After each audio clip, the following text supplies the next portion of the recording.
Welcome to Southwest Desert, where adventure meets the arid beauty of the American Southwest. Join me as we explore Southwest's lost historical characters, stunning desert vistas, forgotten Native American history, or tales of lost gold mines. There's always something new to discover. Subscribe now and hit the bell icon so you don't miss out on our latest desert adventures. Let's journey together into the heart of the Southwest Desert. Sit back and enjoy.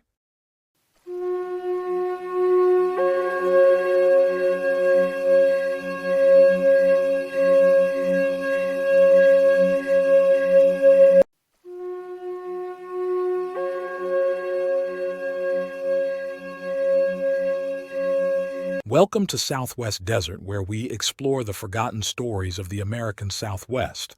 Today, we're journeying deep into Nevada's mining history to uncover the remarkable and tragic tale of Delamar, a gold mining boomtown that earned the ominous nickname the Man Killer.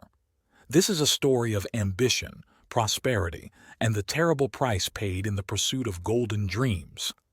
Even today, a century after its abandonment, dust devils still dance across the tailing dumps of Delamar, stirring up the deadly silica dust that gave this prosperous mining camp its grim reputation. Our window into this fascinating chapter of Western history comes through the vivid memories of Frank and Vilate Pace, who lived through Delamar's glory days and witnessed its eventual decline. The story of Delamar begins in 1892 with the initial gold strike. Like many Western mining towns, Delamar's transformation from empty desert to bustling city happened almost overnight. Within just a year, the promising claims caught the attention of Captain John Delamar, a prominent mining promoter and developer of the era. Seeing the potential in these golden hills, the captain purchased several leading claims for the princely sum of $150,000. An enormous investment for the 1890s. The town that grew around these mines took an Americanized version of the captain's French name, and Delamar was born. In a fascinating display of frontier resourcefulness, many of the town's first inhabitants came from nearby Pioche, bringing their community with them quite literally. Entire buildings were transported intact from the older settlement, creating an instant town in the Nevada desert. Thank you for joining your desert frontiersmen for another Southwest journey. If you would like to help support my channel and time, hit the super thanks heart icon on the bottom of the video and contribute. This is very helpful. Relax and enjoy.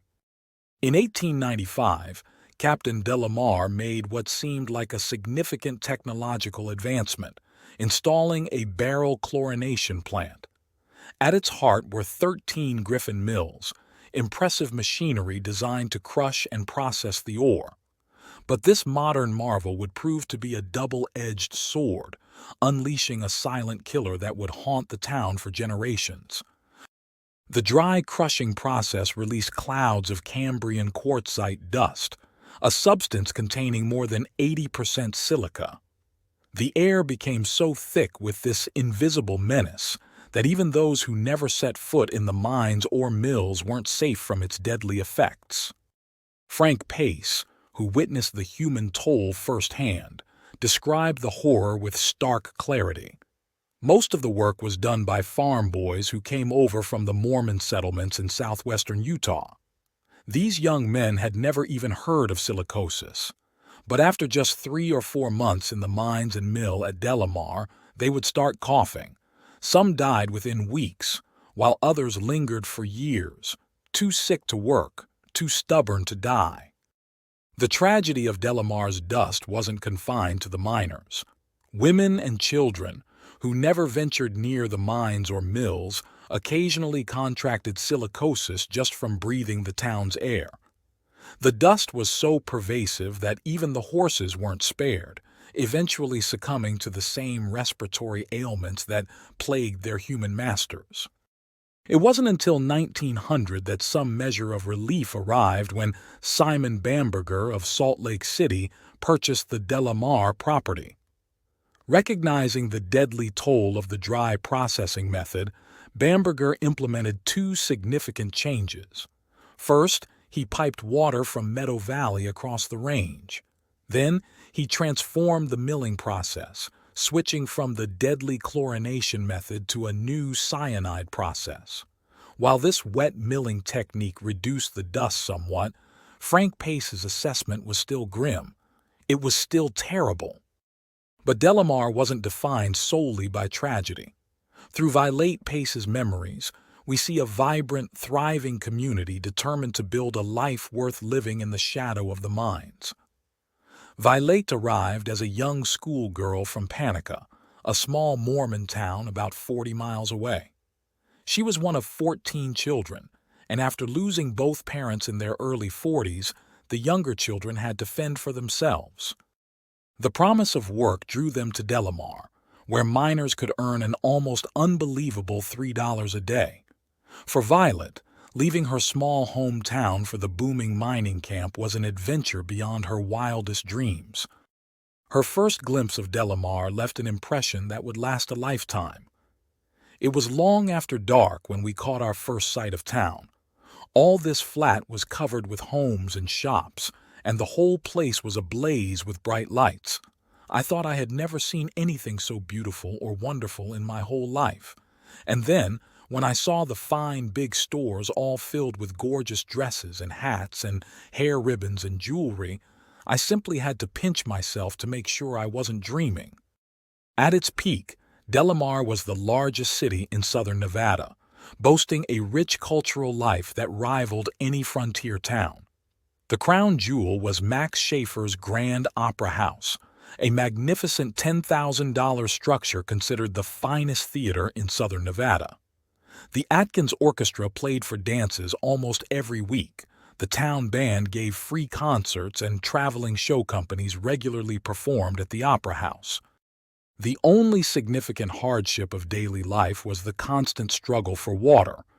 Even after Bamberger's pipeline brought water from Meadow Valley, it still had to be hauled from the pipeline's end to individual houses, costing residents 50 cents per barrel. But on May 29, 1900, disaster struck the thriving community. Late in the afternoon, a fire broke out in a lean-to attached to Edward's saloon. The hot, dry conditions had turned the town into a tinderbox, and within moments, the flames spread uncontrollably. Violet witnessed the destruction from her home on Nob Hill, providing us with a vivid eyewitness account of the catastrophe. We were living on Nob Hill at that time and could see all over town from our front porch, she recalled. I can remember how horrified we were as we watched the Schaefer Grand burn to the ground. From there, the fire swept on through Main Street, leveling one business building after another. The whole flat soon was a rolling sea of flame and smoke. The fire department, desperate to contain the inferno, resorted to dynamiting buildings in the fire's path. Though they eventually gained control, most of the business section lay in ruins, and hundreds were left homeless. Armed guards patrolled the streets through the night to prevent looting. This was the Delamar that 15-year-old Frank Pace first encountered when he arrived to work at the Delamar Mercantile Company. His brothers, already established in the mercantile business, had secured him a position with Henry W. Miles. Though he had imagined a Wild West scene with six-shooters popping on every corner and dead men lying in the street, he found instead a town of charcoal and wreckage. But Delamar's spirit wasn't easily broken. Almost before the embers had cooled, the work of rebuilding began. By 1901, Delamar had reclaimed its former glory and stood as Nevada's leading gold producer. The Delamar mill processed around 400 tons of ore daily, generating between $100,000 and $200,000 in bullion each month. The April Fool mill was also operational, and approximately 400 men worked the mines. However, Delamar's golden age was drawing to a close. The mines were beginning to shut down, and many workers, including the newlywed Paces, left for the new boom in Goldfield. In September 1909, after producing an official total of $25 million in gold, though unofficial estimates ran as high as $80 million, the last mine closed its doors. The town's end was marked by a haunting farewell. The mine and mill whistles were tied down, allowed to blow until the last spark of power faded away. The generators at the Meadow Valley Power Plant fell silent, and Delamar began its long transition into a ghost town. Like many mining towns, Delamar left behind its share of mysteries.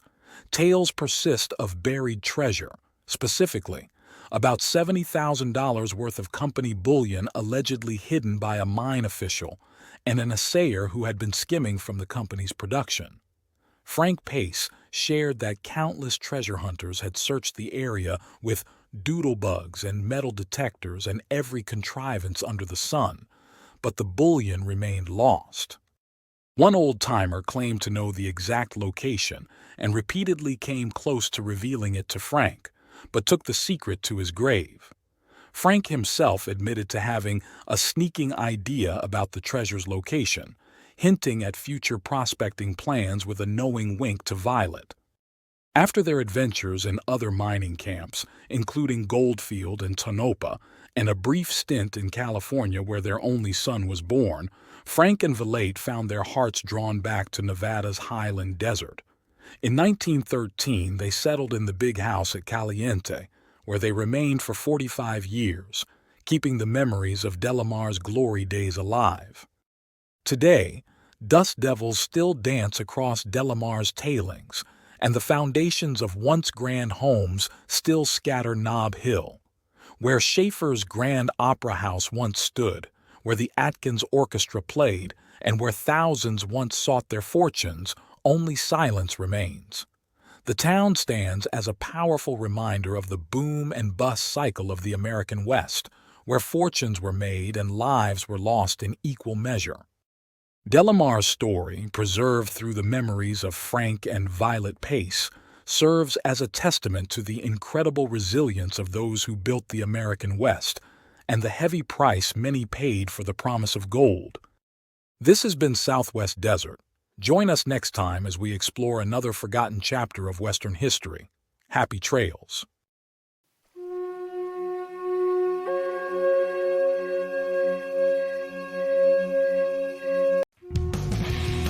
Thanks for watching. If you enjoyed this video, don't forget to like, comment, share, and subscribe for more great content. Hit the notification bell so you never miss an update. See you in the next video.